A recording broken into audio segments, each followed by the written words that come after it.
这种家长的举报，说白了，这就是一种低成本的道德表演罢了。一些家长们，他们热衷于在社交媒体上晒出自己举报的行为，他们享受着一种正义卫士的光环，但是他们却忽视了真正的教育责任。前几天一位家长李先生在社交平台上发帖称，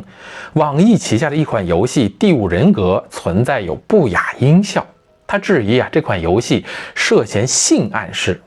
家长李先生就表示说自己5年级的女儿非常热衷于这款游戏，因为平时的时候那个游戏的音量较小，他呢没有能够及时的察觉出问题。后来他发现这个游戏角色在跑步的时候的那个喘息声不对劲儿，于是他这才发视频举报的。而他的视频发布之后迅速就引发了网友的热议。部分家长呢就表示非常的认同，他们认为在没有佩戴耳机的外放场景之下，那个喘息声很有可能会引发未成年人的不当联想的，甚至这会成为性启蒙的错误渠道的。部分家长呢就支持李先生的观点，他们认为性教育是需要坦荡的方式，而不是这种隐晦的暗示。但是呢，也有不少网友就认为这是在过度的解读比如说老玩家小 T 他就指出那个喘息声它是生存类游戏的核心机制，它是用来传递角色的血量、恐惧状态等这样一些信息的。你不能够单独拿出一个喘息声在那里进行胡乱的联想而且这个音效你如果要是移除的话，你很有可能就会影响竞技的公平性的。而有网友呢就调侃说，如果你要是说这个音效真的有问题的话，那为什么很多成年玩家他们都没有普遍察觉到呢？更有玩家认为说，你作为家长你应该承担监管责任，你不应该将你所有的问题都归咎于这款游戏的设计因为这款游戏它是一款16+的游戏，为什么这款16+的游戏会被你5年级的孩子接触到呢？5月22日，有记者呢就联系到了发帖的这位家长李先生。李先生告诉记者说此前自己女儿的一篇关于梦境的作文引起了他的警觉，加之自己之前考取了心理健康相关的资格证，他呢对孩子的心理状态是较为关注的。他坦言自己此前并不了解《第五人格》是一款16+的游戏，他承认自己在监管上是存在疏忽的，但是他仍然强调，无论年龄的限制如何，游戏当中的那个喘息音效仍然是令人不适的。之后呢，这位李先生又发视频表示说自己遭受到了非常严重的网暴。他在自己的视频和公众号里说他说，你们说这是16+的游戏，但是16+的游戏这就是免责牌吗？游戏16+也好，17+也好，已经有家长现身说法，分享自己最真实的案例了。他们说自己家孩子就是因为玩这款游戏玩到了休学，玩到了住院，玩到了做心理康复治疗以初中生和高中生居多而很多玩家留言说，这都跟玩游戏没有关系，这都是家长的问题。那么更多的家长人家反映说，自己孩子因为玩这个游戏而性情大变例如说易怒，例如说大喊大叫等等等等。而比性情变化更为严重的是，甚至一些孩子的性取向也产生了问题而还有的孩子他们因为玩这个游戏而被骗的，还有的孩子呢因为玩这个游戏花大价钱去买周边，去买手办的，还有的学生呢他们因为玩这个游戏而导致学习成绩下滑的。我在这里就重点提醒一下家长们你的孩子如果是上不了普高的话，那么他就只能去职校啦。而且还有的家长反映说自己孩子因为玩了这个游戏之后，他立志将来要去考什么殡葬专业，要去当什么入殓师。请问一下网易的游戏平台，16+、17+的中学生，他们玩这种恐怖游戏，难道对他们的学业和他们的心理健康是没有影响的吗？而因为我曝光了《第五人格》这款游戏涉嫌性暗示的不雅音效，所以我深刻地领教了这款游戏玩家群体的那个风气，那确实都是戾气呀。10条私信有9条都是侮辱谩骂呀，100条评论里有99条都是人身攻击呀。不少玩家留言说，我惹谁不好，非要惹第五人格？我请问网易的游戏平台，我因为惹到了第五人格而被网暴，你们听到了，你们看到了吗？被第五人格游戏用户持续网暴，因为我曝光该游戏涉嫌性暗示、不雅音效。很多人留言强调这款游戏是16+游戏，我女儿才上5年级，是我没管好，对此我检讨。早前确实是我没把好关，同时也提醒玩这款游戏的未成年用户的各位家长能引起重视。然而评论区那么多的留言网友，我请问你们怎么证明自己都是16+？姑且我选择相信，除了我女儿，你们都是16+的游戏用户。然而16+游戏等于免责牌吗？你们在网上网暴别人的行为也得到你们父母的支持吗？16+的孩子戾气如此之重，跟你们玩各种恐怖类游戏一丁点关系都没有吗？好多人评论留言说，心思不纯的人看什么都是脏的，建议我去看心理医生。我要不要看心理医生暂且不谈，评论区倒是好多家长现身说法，称自己的孩子因为玩恐怖游戏导致休学，在医院做心理康复治疗。咱们今天就集中聊聊玩恐怖游戏的危害，都是各位家长现身说法分享的真实案例。1. 玩游戏玩到休学，玩游戏玩到住院做心理康复治疗，以初中生和高中生居多。2. 很多女生的家长反映孩子因为玩这个游戏而性情大变，比性情变化更严重的是取向也产生了问题。3. 很多孩子给游戏充值，例如买皮肤，充值金额从几十到几百不等，被骗的甚至几万。充进游戏的有人还能追回一定比例，被骗的大都追不回来。4. 买很多周边，例如卡片、勋章、手办等，例如为了抽到一张高级卡，花钱买大量的废卡，然后扔掉，不但烧钱，甚至有赌博的性质了。5. 玩游戏导致成绩下滑。重点提醒下初中生的家长，中考考不上，普高就只能去3校了。同理，好不容易能有高中读的，如果成绩持续下滑，很可能只有走单招了。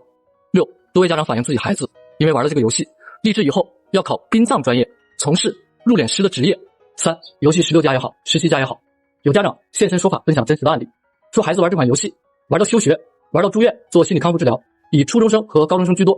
很多玩家留言说，这都跟游戏没关系，是家长的问题。那么更多的家长反映，孩子因为玩这个游戏而性情大变，例如易怒、大喊大叫，比性情变化更严重的，甚至取向也产生了问题。请问网易游戏平台16+、17+的中学生玩这种恐怖游戏对学业和心理是否有影响？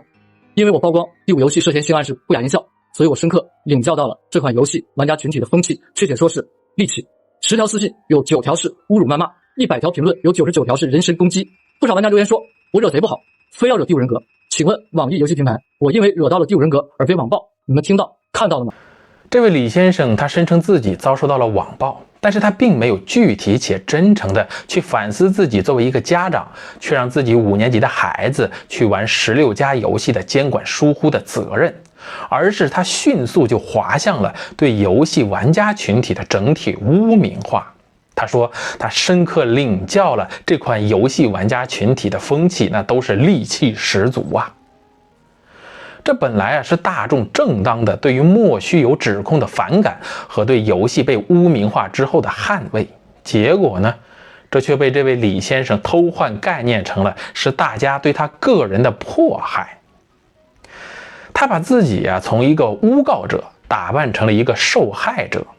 这种转移话题其实是他在借此来回避大家对这件事情核心论点的理性审视。当讨论点从音效是否合理转向了是谁在骂他的时候，这场举报就彻底沦为了一场转移焦点的悲情表演。李先生在自己的视频里他找了一些家长的控诉来给自己保驾护航。他聚集起家长大军，将青少年成长当中的普遍问题通通打包甩给了《第五人格》这款游戏。孩子性情大变，这是游戏的问题；孩子性取向，这也成了游戏的问题；孩子立志去考殡葬专业，这也成了游戏的问题。一个孩子他的职业兴趣的萌芽，这是千姿百态的。入殓师这作为合法而且受到尊重的职业，他的选择本身有什么错误吗？为什么你要把自己赤裸裸的职业歧视怪罪到游戏头上呢？再说了，网络游戏成瘾、情绪失控等这些问题的成因，那都是非常复杂的。家庭沟通的缺失、学业压力、社交困境、青春期心理的波动，哪一个不是这些问题那关键的变量呢？孩子成绩下滑、被骗、高消费、买周边，这些恰恰直指家庭理财教育、网络安全教育、时间管理能力的系统性的缺位呀。结果呢，这位自称是有心理健康相关资格证的李先生，他却将复杂多元的青少年发展的问题简单粗暴地简化成这是游戏的原罪。这种最廉价的推卸责任的话术，难道这就是他在考心理健康相关资格证书的时候学到的吗？李先生言之凿凿地去指控游戏毒害自己5年级的女儿，他却轻描淡写地承认自己此前并不了解《第五人格》是一款16+的游戏。他自诩自己已经考取了心理健康相关的资格证，但是呢，他却对游戏分级的标识视而不见。他对女儿心理状态的关注演变成了一场对于虚拟音效的猎巫行动。这就好比他将自己刚刚满月的孩子送进了一家酒吧当中，然后他转过身来就痛斥那个调酒师说：“你为什么要调那么烈的酒？”所以我就很好奇就是这位李先生的心理健康资格证的证书上，是不是刻着郭德纲老师的那一句名言呀？那就是“流氓会武术，谁也挡不住啊！”流氓会武术，谁也挡不住。游戏分级制度16+，这不是一个摆设，这是非常明确的责任边界，那就是家长你才是孩子数字生活的第一守门人。你作为守门人，你在那里呼呼大睡，但是等到孩子闯进那个限制区之后，你却在门口摇旗呐喊的指责说：“你这门里的风景也太不高雅了吧！”你这不是在维权呀，你这是赤裸裸的监管失职之后的道德碰瓷儿啊！而那位李先生，他所标榜的心理健康资格证的标签，在这件事情上恰恰也就说明了我们社会当中的一个现象，那就是证书它并不等于智慧，自称有专业证书的也不等于他就真的称职。第五人格作为一款有恐怖元素的生存类游戏，其中的喘息声，这是传递角色状态的核心机制。这就好像足球赛当中的那个吹哨声，战场上的枪响一样，这是具有某一种功能性和场景性的。你不能够脱离场景去自我意淫。而李先生呢，他却用自己自称的心理健康的显微镜去在那里进行审视，并且强行将其中的元素脱离情境之后，单方面的赋予它性暗示的扭曲解读。而这就好比鲁迅先生在《而已及小杂感》当中说的那样，他说：“一见到短袖子，立刻就想到了白胳膊，立刻就想到了全裸体，立刻就想到了生殖器，立刻就想到了性交，立刻就想到了杂交，立刻就想到了私生子。”请问，这是因为短袖子它本身有问题呢，还是因为那个胡思乱想的人他脑子不正常呢？同样的道理，这是因为游戏本身它是污秽不堪的呢，还是因为举报者本人他内心是太过浑浊了呢？而这种拿着道德的大棒四处举报征伐的家长，在心理学上其实是有一个名词来形容他们的，那就是割草机式父母。这种家长的行为逻辑是就是这个世界必须为我孩子的绝对安全所设计，孩子的成长道路一定要绝对的纯净，绝对的符合我的价值观。任何可能引发不适、挑战复杂思考或者是不良联想的事物，那都是需要被割除的杂草。这种割草机式父母看上去他是在为自己的孩子在遮风挡雨，但其实呢，这是一种极端自恋和掌控欲的混合体。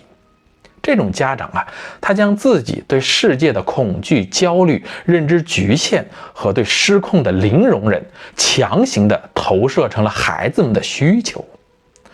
他们不是在培养孩子们适应真实世界的能力，而是在妄想为孩子们去定制一个真实的无菌罩。而当现实世界的游戏、书籍、影视、他人的言行不符合这种家长那无菌的标准的时候，而且他们自身也没有能力，或者是他们不愿意在家庭内部去引导消化的时候，举报就成为了他们最便捷、最具有威慑力的武器。他们通过向平台、向监管机构进行施压，然后他们利用社会对于保护未成年人的天然道义感来裹挟舆论，迫使这些他们认为的杂草被物理意义上的清除。他们将本该由家长承担的解释权、过滤权、引导权粗暴地外包给了社会机构。他们最爱说的一句话就是影响孩子。而高举保护孩子这一面看似无可指摘的道德大旗，似乎可以让他们占据道德的制高点。他们因此就可以将任何反对或者是质疑他们的声音都能够污名化成是冷漠、无良、毒害下一代。而当他们按下举报键的那一刻，自卑平庸的他们在这一刻，他们好像能够体验到一种虚幻的掌控感和正义感。他们会说，看呐，我是在为孩子们战斗啊。而这种廉价的自我感动，它既掩盖了家长在面对真实育儿挑战时候的无能和逃避，同时呢，又使用这样一句话就堵死了理性讨论的空间。这就是在将公共议题异化成了一种非黑即白的道德审判呀。而他们这种拒绝沟通的甩锅做法，这无非就是他们想让整个社会来为他们个体的育儿失职去进行陪葬而已呀。而这种割草机式父母所造成的社会危害，其实是非常深远的。当世界万物都被迫放置于可疑的性道德的放大镜下去进行审视的时候，任何风吹草动都能够触发他们那不洁的警报啊！而面对这种显微镜下的审视，文艺创作者们他们会因此而如履薄冰。而为了避免不可预测的道德举报，大家也只能够自我进行阉割。他们也只能通过这种方式来回避任何可能被联想的题材、情节、画面，甚至是音效。而这样的后果呢，就是我们的文化产品会变得同质化、扁平化、低幼化。最终呢，我们只能够给孩子们一个被割草机反复碾压过的苍白无力的文化荒漠。而更可怕的是就是这种动辄就举报的风气，它毒化了我们公共讨论的空间。理性的讨论会因此被立场站队、人身攻击、舆论审判所取代，而论证的严谨性呢，就会被迫让位于嗓门的大小和道德姿态的高低。而当我们的社会资源和舆论注意力被大量的消耗在去应对这些基于臆测和过度解读的举报上的时候，真正需要我们关注的系统性的青少年问题，比如说心理健康服务体系的缺失、校园霸凌、网络诈骗防范、科学的性教育普及、家庭教育支持等这样一些问题，反而会被这些割草机家长所制造的噪音所淹没的。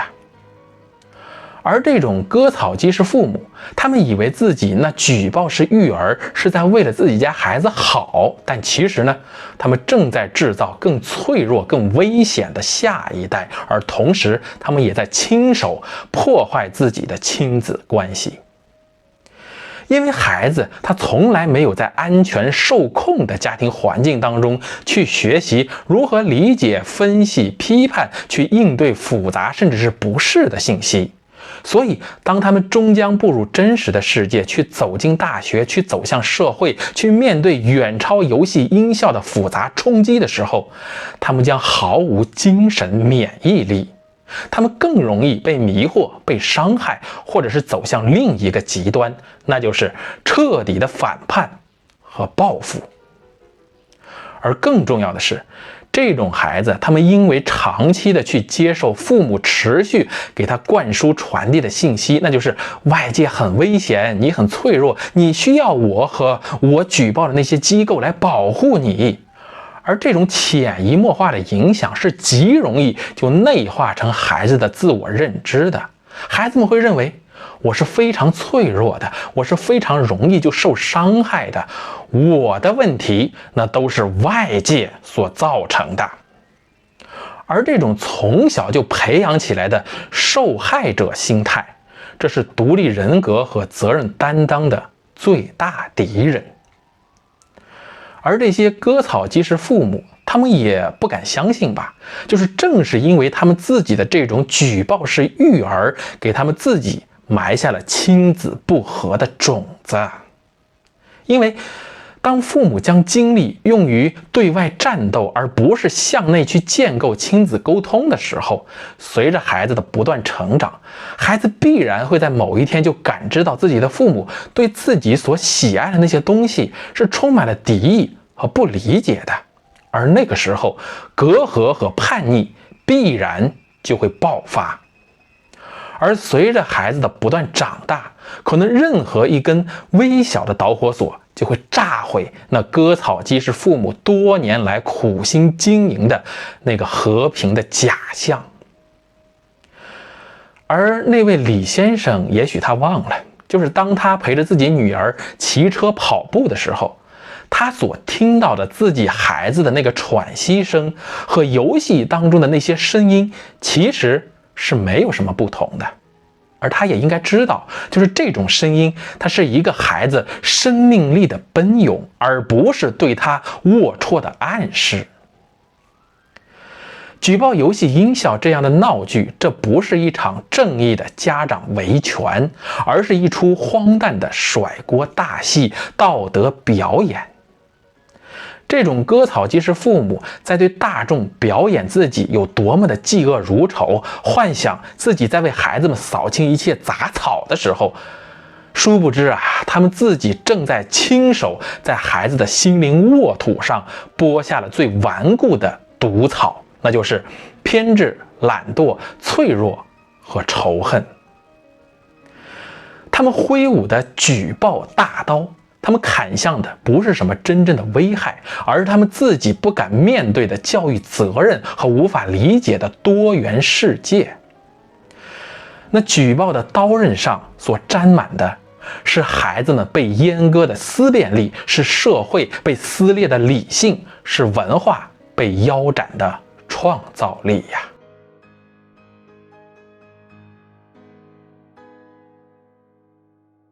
喵。